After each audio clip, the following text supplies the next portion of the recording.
Media మిత్రులకు నమస్కారం. మిత్రులారా, రాష్ట్ర వ్యాప్తంగా ప్రైవేట్ కార్పొరేట్ విద్యాసంస్థలు ప్రజలకు చేస్తున్నటువంటి మేలు కంటే కీడు ఎక్కువగా ఉంది అనే వాస్తవాన్ని ఉద్యోగులు, అధికారులు, పాలకులు గమనించాలా, వాటిని నియంత్రించేటువంటి బాధ్యతను తీసుకోవాలని రిజర్వేషన్ల పరిరక్షణ సమితి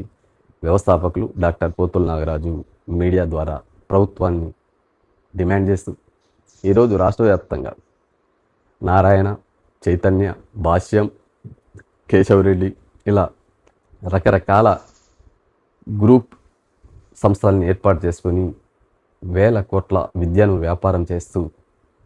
గ్రామీణ ప్రాంతాలు మొదలుకొని పట్టణ ప్రాంతాలు, జిల్లా కేంద్రాలు, రాజధాని కేంద్రాల్లో విద్యా సంస్థల్ని రకరకాల పేర్లతో, రకరకాల కాన్సెప్ట్లతో ప్రచారం చేస్తూ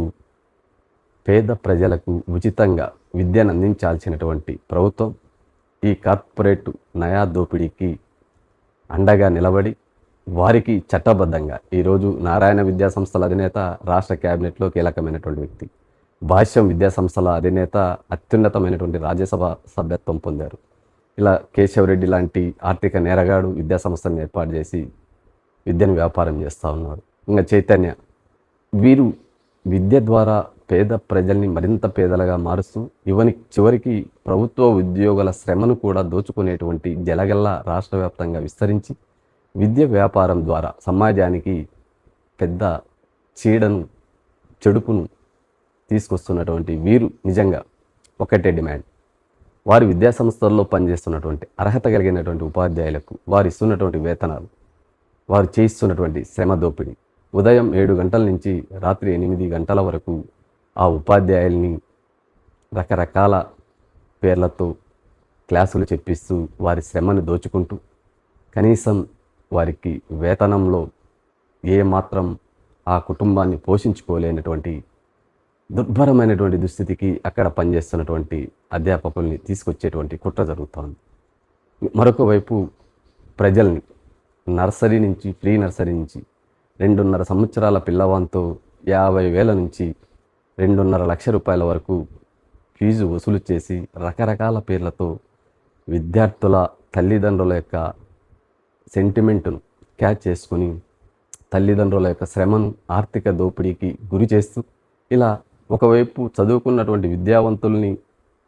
శారీరకంగా, మానసికంగా వేధిస్తూ మరొక వైపు విద్యార్థుల తల్లిదండ్రులని ఆర్థికంగా పూర్తిగా చిదిగిపోయేటువంటి దుస్థితికి ఈరోజు ఈ విద్యా సంస్థల యొక్క వ్యాపారం, వీటిని కట్టడి చేయాల్సినటువంటి విద్యాశాఖ మంత్రి, రాష్ట్ర ముఖ్యమంత్రి వారి యాజమాన్యాలకు రాజ్యసభ టికెట్లు, ఎమ్మెల్యే టికెట్లు, ఎంపీ టికెట్లు, మంత్రి పదవులు ఇస్తూ ప్రజాస్వామ్యాన్ని అపహాస్యం చేస్తున్నటువంటి ఈ రాజకీయ పార్టీల యొక్క దమన నీతిని ప్రతి పౌరుడు ప్రశ్నించాలా. ఈ సందర్భంగా ఈ కార్పొరేట్ విద్యా సంస్థల్లో పనిచేస్తున్నటువంటి టీచర్లు కావచ్చు, లెక్చరర్లు కావచ్చు, కనీసం 50,000 రూపాయలు ప్రతి నెల వేతనం మినిమం చెల్లించే విధంగా ప్రభుత్వం చట్టపరమైనటువంటి చర్యలు తీసుకొని ఫీజుల్ని నియంత్రించేటువంటి బాధ్యతను చేపట్టి ఈ రాష్ట్రంలో విద్య ద్వారా ప్రజలు కొనుగోలు శక్తి లేక నష్టపోతున్నటువంటి ప్రజలకు ప్రభుత్వం అండగా ఉండాలని డిమాండ్ చేస్తూ ఇదే సందర్భంగా ప్రైవేట్ విద్యా సంస్థల్లో పనిచేస్తున్నటువంటి అధ్యాపకులకు, కనీసం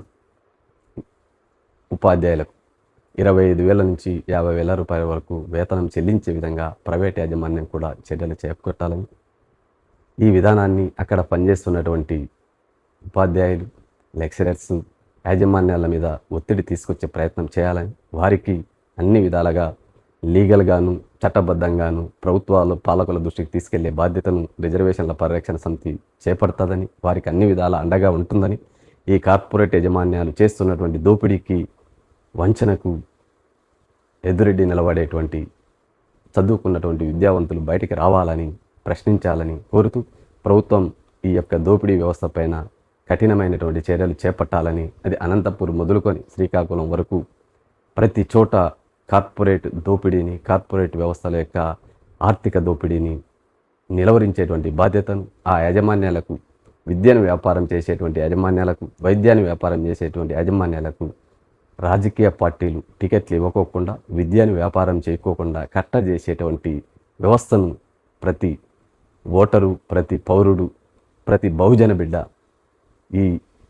విధానాన్ని బలపరుస్తూ రాజకీయ పార్టీల మీద ఒత్తిడి తీసుకురావాలని డిమాండ్ చేస్తూ కార్పొరేట్ విద్యా సంస్థల దోపిడీకి అడ్డుకట్ట వేయాలని మరొకసారి మీడియా ద్వారా రాష్ట్ర ప్రభుత్వాన్ని డిమాండ్ చేస్తూ ఈ అంశంపైన అవసరమైతే న్యాయస్థానాన్ని కూడా అప్రోచ్ అయ్యే విధంగా చర్యలు తీసుకుంటామని, ముందస్తుగా ఆ విధమైనటువంటి ప్రణాళికతో ముందుకెళ్తామని మీడియా ద్వారా తెలియజేస్తాను. Thank you.